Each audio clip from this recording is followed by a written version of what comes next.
Well, it is morning. Cats are being fed. It's the 5th day. It's time for breakfast. What do we got? Well, I think you kind of know what's in store today. Yep, the usual trifecta that I've had every work morning. And the one thing that's different is the fruit topper, which will be some more of the strawberries like we had last night. I'll have to prep them somewhat, but that won't take very long. So the key to this is when you put it in the microwave, as I'm about to do, you've got to keep your eye on it, because putting a lid on it just makes it worse. Is one thing I consider doing one day. The thing that actually is the best for it is to just make sure that as it's getting near the top, to turn it off. Because the more it settles, the less likely it is to do that. Usually the second set of time it won't do that. Here we are. Halved up the strawberries. Got my tea as normal. And let's try some of this.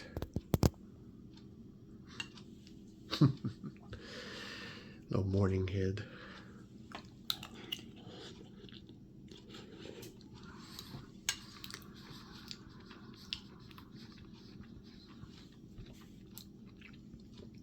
Very nice. Like that little strawberry sweetness in there. Adds a lot to it. And now it is time to try it for me.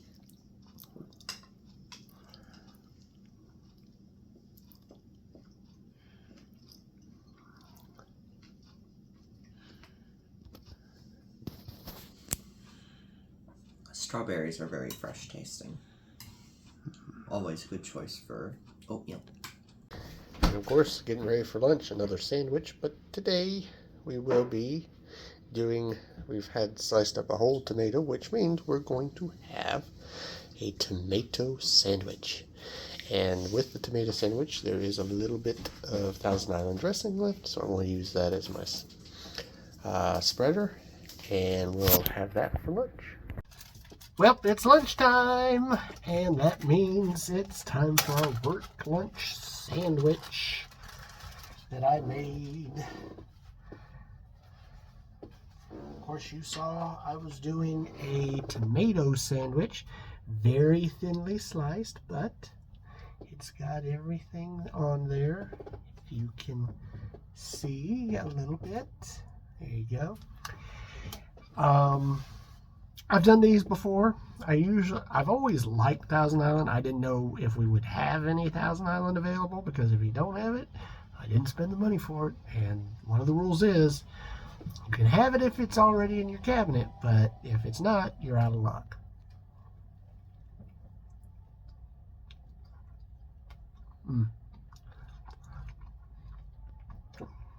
Love myself a good tomato sandwich.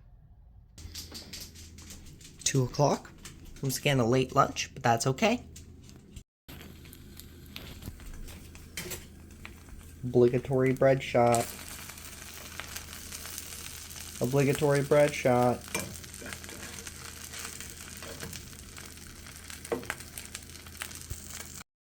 Alright, got my tomato sandwich here with the Thousand Island dressing on it. Let's give it a try.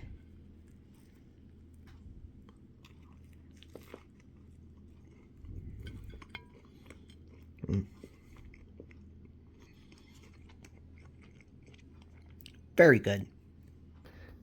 Back from work, and notice we're out of Kool-Aid again. So, time to get that third pack I've got from the 4-pack set. I'm going to have Tropical Punch this time. Add that here, add a little water, stir, boom, you're done.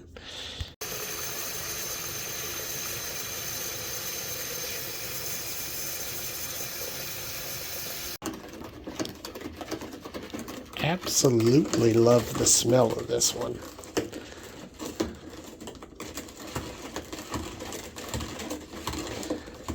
Looking forward to this one. And looking forward to dinner too, even though we've got a little while. Dinner time, and we've got this bad boy out. Why? Because we are about to do a pretty involved project that was inspired directly from Jevon's own videos, even though I want to be doing it differently, obviously. But we are going to use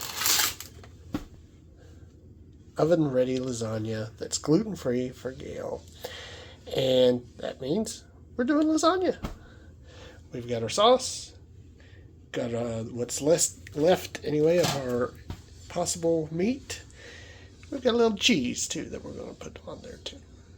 So we're going to make it somewhat similarly in that we're going to start off with the meat, take care of that, add the sauce, cook it together, start layering. Since this is oven ready, we don't have to put in the boiler. Layer it up, put some cheese on it, bing. So this time we're going to use the rest of this as crumbles. We're going to work on that, and we're going to add some onion powder to it that's not actually real onion, to kind of similar to what we used for the steak burgers as well. Alright, to that we're going to add our sauce. Alright, now that that's been heated and added together, we're going to take a little bit of it and we're going to transfer it to this to make a small little layer. And we'll add our 2 sheets for the first layer and then do it again. Alright, so ideally I would have liked to have done 3 layers, but I only have enough sauce and the ground available for 2 layers, which is fine. We'll deal with that. That's good enough. We will top this with some of our cheese that we have, and then as soon as the oven is ready, we will pop that in, cover this up in foil for about 20 minutes. Alright, it's been cheesed, and by the way, this utilizes the rest of the sauce and cheese that we have, so we're done with those. And I'm going to put foil on it. I sprayed a little bit on the non-stick side because even though it says non-stick, sometimes it still kind of gets a little sticky. Should be fine though. And still waiting on it to be ready to pop in the oven. Also with this we will be having some steam mixed vegetables. We'll be doing the peas, corn, and green beans. Yeah, there's some carrots on there too. So these will be a complement to that meal. It's pretty simple, just pop in the microwave for about 6 or 7 minutes. The bag does all the work and it'll be good to go. So while I'm thinking about it, this is my first time doing a homemade lasagna, particularly with a gluten-free one. I do like the oven-made ready stuff, so you don't have to boil it. Well, not enough ingredients in it to be able to do as much as I would have liked to have done, but you know, you just got to deal with what you got, and it should still turn out perfectly good, just as long as everything heats correctly, and that's going to be the key to it. I'm still looking forward to this, and very interested to see how this turns out, because if it's really good, when I add the extra stuff some other time, it'd be even better. And here is the final product. It's a little thin, but man, does it look good. Like I said, if I had more sauce in it, more layers, I think, you know, obviously you get more cheese in it. Would have done a little bit more for it, but oh my gosh. And that's only half of it. You know, so if we want more, we can add more. But, ooh boy, I can't wait to try this.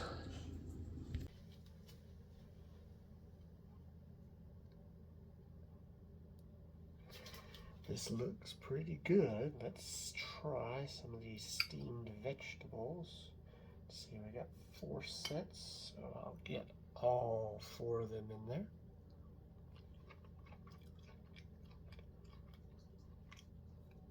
They're fine. They're exactly what you would expect them to be. Would have liked to have added a little bit more flavoring to it, but based on the limitations of what we have, I didn't do that. Now,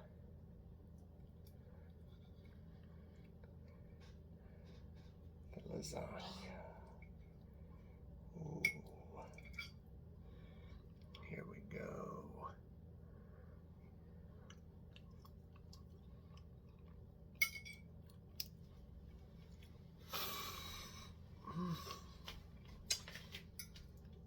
Oh my God.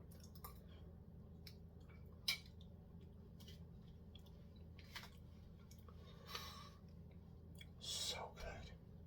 It doesn't matter at all to me that it's gluten-free. I don't really care about that. I don't notice it that much.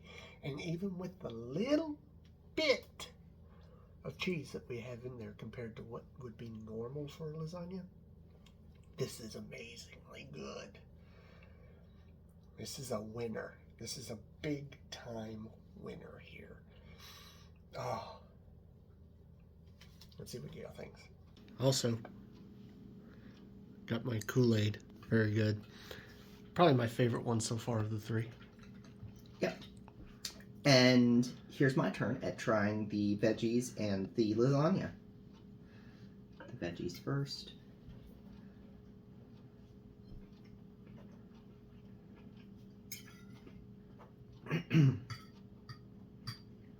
It's veggies. Now for the lasagna, that I'm very excited about.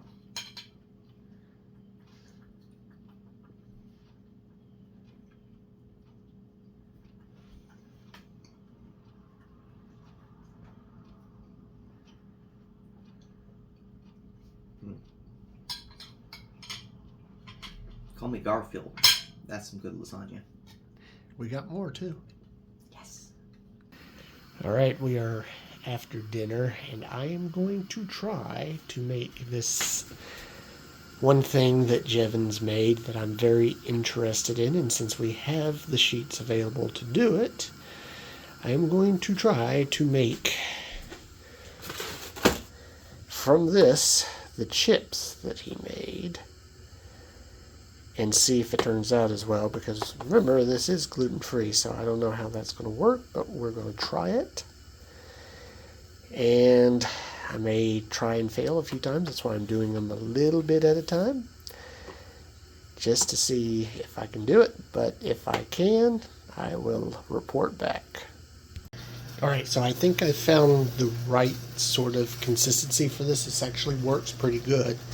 The first time I did it, they were a little smaller than I would have liked. I forgot to spice them beforehand, but I think this time is going to really work a little bit better. So what you got to do is you got to boil this. I'm going to boil it for about 4 or 5 minutes, so that way it becomes loose enough that you can cut up real easily with a really good knife. And I'm doing about 4 at a time because otherwise I don't have enough space. So it's all about spacing. So we're going to start by boiling these. Once it's boiled, after about 4 minutes, then we cut it up. I do a square, set up here, and then I cut them into triangles for here. And I think that makes a fairly decent size for that.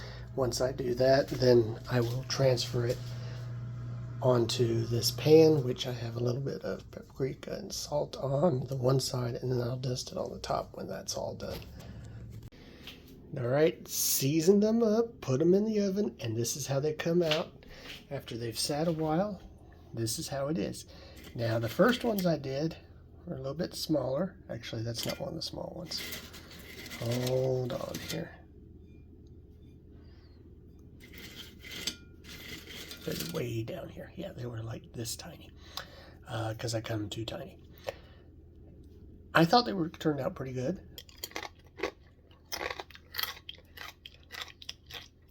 Gale says they're overdone, which I don't believe that at all, but we'll let them sit out, and if I end up being the only one that eats them, then I'm the only one that eats them. But I think they're pretty good. It's dessert time, and that means it is smoothie time, and we are doing bananas today. All right, here we go. Our banana smoothies. are ready to be tried. I'm going to try mine.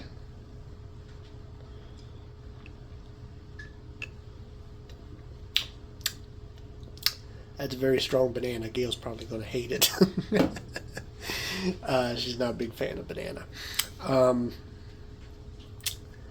do like it. It's technically not a smoothie. It's a shake because there's no yogurt in it. I don't have enough yogurt for that. But the good thing is this is the end of a long day. It's been very busy. We've had a lot going on. We'll get Gail's review and we'll call it a night. Banana smoothie time. Don't really like bananas that much, so we'll see how it goes. It smells pretty good.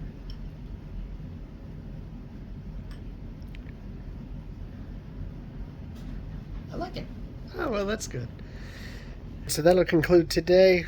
Love that lasagna.